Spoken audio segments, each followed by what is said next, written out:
शेवटी एकदाचा का मुंबई महानगरपालिकेचा निकाल लागला आणि अनपेक्षितपणे ठाकरे बंधू यांचा पराभव जरी झाला असला तरी उद्धव ठाकरे यांनी मोठ्या प्रमाणात यश मिळवले. पण अनपेक्षितपणे भारतीय जनता पक्ष आणि शिंदे यांनी 125चा टप्पा ओलांडला. खास करून निवडणुकीपूर्वी झालेल्या 3 चुका या खूप अंगलट आल्या आणि भारतीय जनता पक्ष शिंदे यांनी म्हणजे इतिहासात पहिल्यांदा भारतीय जनता पक्षाचा मुंबईमध्ये महापौर बसणार आहे आणि अर्थातच त्याला हातभार लावला आहे तो म्हणजे एकनाथ शिंदे यांनी.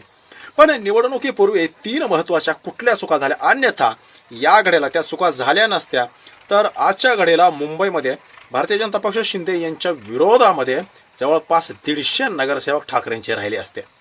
बघा झालं काय ना की भारतीय जनता पक्ष आणि शिंदे यांनी एक बाजू होती, त्यांच्या विरोधामध्ये एकास एक जर का फाईट झाली असती म्हणजे झालं काय होतं की विधानसभेच्या निवडणुकीच्या वेळेस शिंदे किंवा एक आपण ज्याला म्हणतो की महायुती यांनी थोडी नाही तर 51% मतं घेतली होती आणि ही 51% ही धडकी भरवणारी मतं होती. त्यामुळे त्यांना जर का काउंटर करायचं असेल तर त्यांच्या विरोधामध्ये जे का 49-50% मतं आहेत ती मतं एकाच उमेदवाराच्या पाठीमागं उभं राहणं गरजेचं होतं. पण झालं काय, मुंबईमध्ये ठाकरे यांनी शेवटपर्यंत काँग्रेसला सोबत घेण्याचा प्रयत्न केला पण काँग्रेसनं शेवटपर्यंत हेकेखोरपणा केला आणि आपण स्वतंत्रच लढणार, आपण प्रकाश आंबेडकर यांच्या सोबत जाणार, वंचितला सोबत घेणार आणि मुंबईमध्ये इतिहास घडवणार अशा गप्पा मारणाऱ्या काँग्रेसला मुंबईमध्ये 15 नगरसेवकांचा आकडा देखील गाठता आलेला नाहीये. पण आकडे असे सांगतायत की यामुळं काँग्रेस आणि ठाकरे बंधू यांच्यामध्ये भाजप विरोधातील मतामध्ये झालेल्या फुटीचा मोठ्या प्रमाणामध्ये फायदा भाजप आणि एकनाथ शिंदे यांना झाला आणि अर्थात त्याचा फटका ठाकरे बंधू यांना बसला. त्यामुळं एकीकडे जर का 51% मतं जात असतील किंवा 50% सरासरी आपण धरू ती जर जात असतील तर त्याच्या विरोधामध्ये जी काय 50% मतं आहेत ती जर अशी विभागली जाणार असतील, काँग्रेसला काही चालली आहेत, एम असेल इतर अपक्षाचा मुद्दा सोडून द्या, परंतु ठाकरे बंधूमध्ये काय चाललेत कारण मुस्लिम मतं असतील किंवा इतर जे भारतीय जनता पक्ष आणि शिंदे यांच्या विरोधातील जी काय 50% मतं होती ती अशी थोडी करत डिवाइड होत गेली, विभागले गेले आणि याचा फायदा म्हणजे फोडा आणि राज्य करा हे स्ट्रॅटर्जी जे भारतीय जनता पक्ष सुरुवातीपासून वापरत आहे. या ठिकाणी काँग्रेसने कुठंतरी भारतीय जनता पक्षाच्या याच भूमिकेला समर्थन दिलं आणि शेवटपर्यंत त्यांनी ठाकरे यांच्यापासून दूर राहणं पसंत केलं. हा सगळ्यात मोठा फटका ठाकरेंना बसला. दुसरं महत्वाचं म्हणजे झालं असं की आक्रमक प्रचाराचा अभाव होता. बघा आता ठाकरे यांच्या विरोधामध्ये असणाऱ्या भाजपकडे पैसा भरपूर होता कारण भारतीय जनता पक्ष हा जगातील सर्वात मोठा आणि सर्वात श्रीमंत पक्ष आहे. एका नगरसेवकाचं बजेट किती होतं हे आपल्याजवळ कुठलेही आकडे नाहीत, परंतु मुंबई महानगरपालिका जिंकण्यासाठी मोठ्या प्रमाणामध्ये भारतीय जनता पक्षानं पैसा खर्च केला असणार यामध्ये कुठलेही शंका नाही. मग तुमच्याजवळ पैसा भरपूर आहे, तुम्ही त्याचा वापर करणार, मग त्यांच्या विरोधामध्ये लढणाऱ्या ठाकरे बंधू यांच्याकडे आपण समजूया की इतक्या मोठ्या प्रमाणामध्ये पैसा नाही, अर्थात भाजपच्या बरोबरी पैशासाठी कोणीही करू शकत नाहीत. मग ज्या उमेदवाराकडे पैसा नाही त्या उमेदवारानं, त्याच्या पक्षानं, त्याच्या नेत्यानं आक्रमक प्रचार करणं गरजेचं होतं.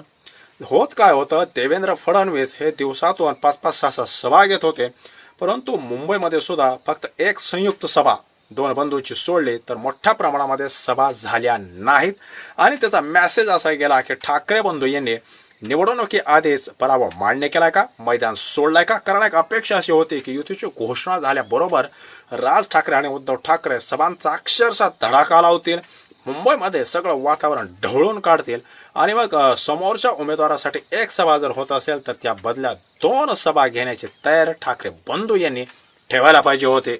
मात्र असं कुठेही झालं नाही. त्यामुळं भाजपकडे पैसा तर भरपूर होता, मात्र त्या पैशाच्या जेव्हा बसल्या नाहीत तर त्यांनी धडाधड सभांचा धडाका लावला. मात्र या तुलनेत ठाकरे बंधू यांनी फारसा सभावर कुठेही भर दिला नाही आणि त्यामुळे शाखा भेट वगैरे उमेदवारांच्या गाठी भेट, ऑफिसला भेट असल्यामुळे कुठेतरी आपण म्हणतो ना मिळमिळीत प्रचार यंत्रणा होते, आक्रमक कुठेही दिसलं नाहीत आणि त्यामुळं दिवसातून किमान 5-6 सभा मुंबईमध्ये होणं गरजेचं असताना फक्त एक सभा दोन्ही ठाकरे बंधूंनी घेतली. त्यामुळं कुठेतरी प्रचारामध्ये सुद्धा मोठ्या प्रमाणात ते पाठीमागं पडले. आणि तिसरं म्हणजे एकनाथ शिंदे यांच्या उमेदवारांना मिळालेले अनपेक्षित अशी मतं. एकनाथ शिंदे यांनी 30चा आकडा पार केलाय, मात्र त्याच्या तुलनेमध्ये इकडं ठाकरे यांची जी मदार होती ती अर्थात मनसेवर होते. उद्धव ठाकरे यांनी 60-65 नगरसेवक निवडून आणले. त्याच्या किमान ज्या जागा 50 एक जागा त्यांना मनसेला निवडून दिल्या होत्या निवडणुकीसाठी, त्यातील किमान 50% तरी जागा त्यांनी जिंकाव्यात अशी ती एक स्ट्रॅटर्जी होती. त्यामुळं कमी जागा घ्या आणि जास्त नगरसेवक निवडून आणा, म्हणजे जास्तीत जास्त वेळ तुम्हाला त्या ठिकाणी देता येईल. परंतु निवडणुकीमध्ये कुठंही राज ठाकरे आक्रमक अटॅक, मला तुम्ही सांगा कुठेतरी शिंदे यांच्यावर संतापलेले दिसले का, भडकलेले दिसले का? फक्त अदानी मॅटर तेवढा एकच त्यांचा मुद्दा होता. त्यामुळं त्यांचे 9 नगरसेवक निवडून येणं हे सुद्धा उद्धव ठाकरे यांच्यासाठी घातक ठरलं. आणि म्हणजे राज ठाकरे यांची क्रेज मुंबईमध्ये शिंदे यांच्यापेक्षा सुद्धा इतकी कमी का व्हावी? कारण शिंदे यांच्या मुंबईमध्ये 30 नगरसेवक निवडून येतात. अर्थात भाजपचे सपोर्ट आहे, भाजपची मदत आहे, तरी देखील एकट्याच्या बळावर 30 नगरसेवक सुरुवातीला ज्या मनसेने निवडून आले होते त्या मनसेला सोबत घेऊन 9 नगरसेवक निवडून आले. त्यामुळं मनसेची झालेली जी काय घसरण आहे त्यामुळे देखील ठाकरे बंधू 100 पर्यंत पोहोचू शकले नाहीत. त्यामुळं कुठेतरी इथून पुढे तरी विरोधकांनी हा विचार करणं गरजेचं आहे की भाजपच्या विरोधामध्ये, कारण विधानसभेला भाजपनं 51% मतं मिळवली आहेत. मग आता राहिलेली आपण सरासरी 50 जरी म्हटलं तर ती 50 जी मतं आहेत, 50% मतं आहेत, ती विभागली जाणार नाहीत याची काळजी विरोधकांनी घेणं गरजेचं होतं. मात्र मुंबई महानगरपालिकेसारख्या इतक्या महत्त्वाच्या निवडणुकीत विरोधकांना ती घेतली नाही. खास करून काँग्रेसने आपला जवळचा प्रतिस्पर्धी असलेला भाजपचा हात आणखी बळकट केले. त्यामुळं ठाकरे सोबत जाऊन आपल्याला काय मिळणार यापेक्षा ठाकरे सोबत गेला तर भाजपला बरंच काय मिळण्यापासून आपण रोखू शकतो, एवढा साधा विचार काँग्रेसने केला नाही. मात्र या सगळ्या विश्लेषणावर आपलं मत काय कमेंट नक्की करा. धन्यवाद.